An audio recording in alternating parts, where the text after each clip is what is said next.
Hello everyone, welcome to Saipan tutorials. This is Aditya Kesharwani. आज की जो वीडियो है बहुत ही इंपॉर्टेंट है।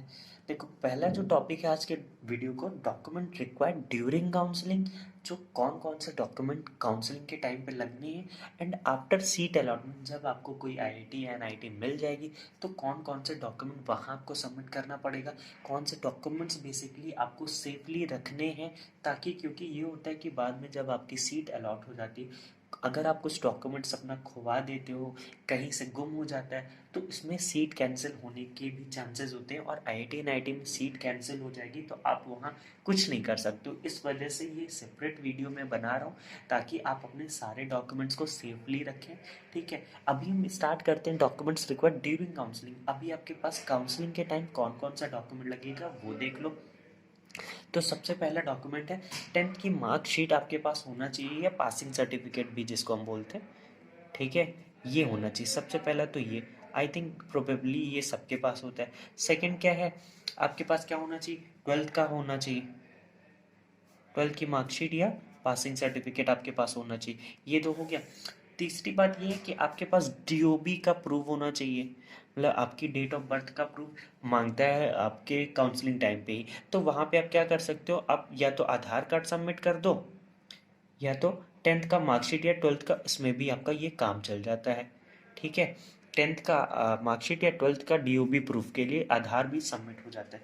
ये तीन डॉक्यूमेंट्स हो गए। चौथा डॉक्यूमेंट ये रहेगा आपको जब ड्यूरिंग काउंसलिंग पे, कि आपको सारे सेमेस्टर की क्या करनी पड़ेगी, सारे सेमेस्टर का आपको मार्कशीट सबमिट करना पड़ेगा। बट अभी देखो, अभी अभी ये मार्कशीट मान लो सपोज ये उन स्टूडेंट के लिए जिनका बीएससी कंप्लीटेड है, तो आपको क्या करना पड़ेगा, सारी मार्कशीट आपको सारे सेमेस्टर की मार्कशीट सबमिट करनी पड़ेगी। ऑल सेम मार्कशीट, सारे सेम की मार्कशीट सबमिट करनी पड़ेगी। साथ ही साथ आपको अपना प्रोविजनल सर्टिफिकेट, जिसको डिग्री बोल सकते हो आप, प्रोविजनल सर्टिफिकेट, वो सबमिट करना पड़ेगा। ये अभी उनकी बात कर रहा हूँ मैंने जिनका बीएससी ऑलरेडी कंप्लीटेड था। अब बात करता हूँ उनकी जिनका अभी बीएससी कंप्लीटेड नहीं। देखो, अभी बीएससी कंप्लीटेड नहीं, अगर आप फाइनल थर्ड ईयर स्टूडेंट हो, आपका शायद प्रोबेबिलिटी बहुत कि फिफ्थ सेम आपका खत्म हो गया होगा। अभी आपका सिक्स सेम चल रहा होगा। क्या चल रहा होगा, सिक्स सेम। तो अभी आपके पास फिफ्थ सेम का, आप वहाँ से अपने कॉलेज या यूनिवर्सिटी से क्या कर सकते हो, आप अपने फिफ्थ सेम का मार्कशीट निकलवा लो। आप फिर उसके बाद क्या करो, वन से फिफ्थ सेम का क्या करो, मार्कशीट का जो आपका वन से फिफ्थ सेम की मार्कशीट है उसको एक पीडीएफ में कंपाइल करो, और उस पीडीएफ को वहाँ पे लगा देना। आपके पास सिक्स सेम की मार्कशीट नहीं है तो उसके बाद उसके लिए आपको क्या मिल जाता है, एक होता है कोर्स कंप्लीशन सर्टिफिकेट, जो ड्यूरिंग काउंसलिंग आपको वहाँ से उसका फॉर्म मिलता है, वो आप फिलअप करोगे और वहाँ से आपका वो हो जाएगा। उसमें क्या करना पड़ेगा आपको, उसके लिए आपको अपने डीन या आपके जो भी डिपार्टमेंट के हेड है उनसे उसमें कोर्स कंप्लीशन सर्टिफिकेट में साइन कराना पड़ेगा। ठीक है, अब देखो, वन से फिफ्थ सेमेस्टर की आपने मार्कशीट सबमिट कर दी, उसके बाद प्रोविजनल, अब प्रोविजनल तो आपके पास है नहीं, तो प्रोविजनल के लिए भी एक अंडरटेकिंग फॉर्म होगा, वो आप सबमिट कर दोगे। उसका जो फॉर्मेट होता है वो आपको ड्यूरिंग काउंसलिंग मिल जाएगा। ठीक है, अब उनकी बात करते हैं जिनका बीएससी, सपोज जो ईयरली बीएससी होता है, जिनका बीएससी में एक ही बार एग्जाम होता है, एनुअल एग्जाम। बहुत सारी ऐसी यूनिवर्सिटीज़ है जिनका एनुअल एग्जाम होता है, तो अभी तो उनके पास मार्कशीट होगी ही नहीं, तो वो क्या करें, फर्स्ट एंड सेकेंड ईयर की मार्कशीट को कंपाइल करके एक पीडीएफ में वो सबमिट कर देंगे। थर्ड ईयर के लिए आपको नहीं है तो उसके लिए कोर्स कंप्लीशन सर्टिफिकेट हो जाएगा, प्रोविजनल आपके पास नहीं तो उसके लिए हो जाएगा। यहाँ पे अभी आपको माइग्रेशन वगैरह बिल्कुल देने की ज़रूरत नहीं है। ठीक है, अभी उसकी भी बात करूँगा। तो अभी मैं इतना बता रहा हूँ जो जो अभी आपको ड्यूरिंग काउंसलिंग लगेगी। फिफ्थ क्या है कि अगर आप कास्ट सर्टिफिकेट की बात करता हूँ, कास्ट सर्टिफिकेट में इस समय देखो बेसिकली तीन कैटेगरी रहेंगी, EWS candidates, OBC candidates, SC candidates, ST candidates, PWD candidates, पांच कैटेगरी हो गई। देखो, अगर आपका ईडब्ल्यूएस है, जो ईडब्ल्यूएस होना चाहिए वो क्या होना चाहिए, रिसेंट का बना हो चाहिए। ईडब्ल्यूएस और ओबीसी दोनों आपके 31 मार्च के बाद के होने चाहिए। ठीक है, इस चीज को आप ध्यान से देख लो। अगर 31 मार्च के नहीं है तो अभी क्या करना है कि अगर सपोज आपका नहीं बना है और अब नहीं बन पा रहा है अभी, तो उसके लिए भी क्या होता है, एक अंडरटेकिंग फॉर्म आता है। जब आप काउंसलिंग कराओगे तो आपको वहाँ से मिल जाएगा अंडरटेकिंग फॉर्म। उसमें ये लिखा होता है कि अगर आपने मतलब ऑलमोस्ट वो टाइम देते हैं जब तक आपका सीट अलॉट नहीं हो जाता। सीट अलॉट होने के बाद क्या होता है, एक ऑनलाइन डॉक्यूमेंट वेरिफिकेशन होता है। तो ऑलमोस्ट काउंसलिंग के 1 डेढ़ महीने तक का टाइम होता है। उसके बाद मतलब उसमें ये लिखा होता है कि आपके पास 1 डेढ़ महीने तक का टाइम है। अगर आप अपना EWS और OBC नहीं बनवा पाते हो तो आपकी सीट कैंसिल हो जाएगी।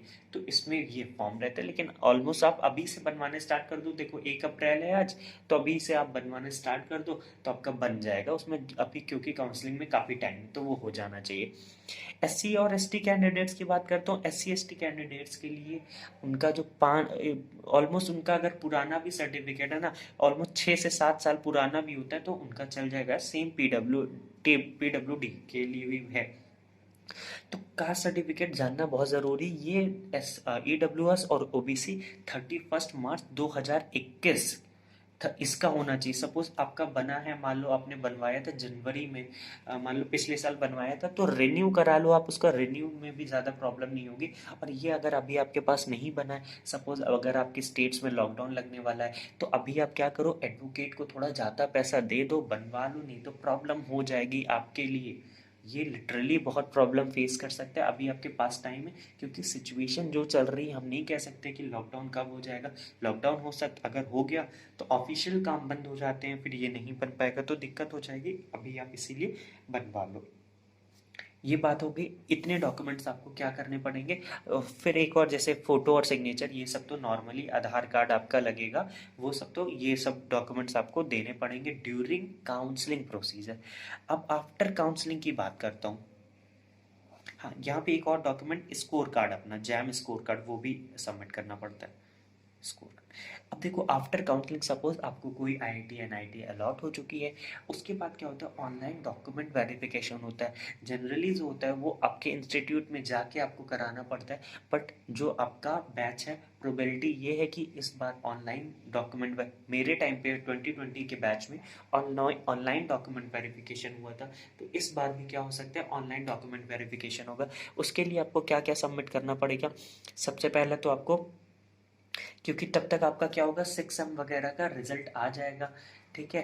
रिजल्ट नहीं भी आता है तो आपको वहाँ पे अभी टाइम दे देंगे वो लोग, थोड़ा सा टाइम देते हैं। सपोज आपका मान लो अगर जून में काउंसलिंग ख़त्म होती है, तो जुलाई, 1 डेढ़ काउंसलिंग ख़त्म होने के बाद 1 डेढ़ महीने का वो टाइम देते हैं आपको क्या सबमिट करने के लिए, प्रोविजनल सर्टिफिकेट। प्रोविजनल सर्टिफिकेट, इसके लिए आपको टाइम देते हैं। मार्कशीट सबमिट करने के लिए आपको टाइम देते हैं। बट और डॉक्यूमेंट वेरिफिकेशन में आपको ये चीज़ें होनी मस्ट है। प्रोविजनल आपके पास होना चाहिए। फिर बात करता हूँ तो आपके पास सारी ईयर की मार्कशीट होनी चाहिए, सेमेस्टर की मार्कशीट होनी चाहिए। ये कब की बात है, जब आपका सीट अलॉट हो चुका है। थर्ड बात जो है वो बहुत इंपॉर्टेंट है कि आपके पास कास्ट सर्टिफिकेट होना चाहिए, वो भी EWS OBC अगर आप हो तो न्यूली होना चाहिए। फोर्थ अगर बात करता हूँ, प्रोविजनल हो गया, मार्कशीट हो गया, आपके पास आपका कैरेक्टर सर्टिफिकेट होना चाहिए। कैरेक्टर सर्टिफिकेट होना चाहिए। फिफ्थ की बात करता हूँ तो कैरेक्टर हो चुका है, मार्कशीट भी हो चुका है आपके पास। अब आपका माइग्रेशन सर्टिफिकेट होना चाहिए। Migration certificate. अब देखो कई सारे स्टेट्स ऐसे हैं जहाँ पे क्या होता है, माइग्रेशन सर्टिफिकेट भी मिलता है, साथ ही साथ ट्रांसफ़र सर्टिफिकेट, जिसको हम लिविंग भी बोलते हैं कई जगह। तो ये दोनों होता है।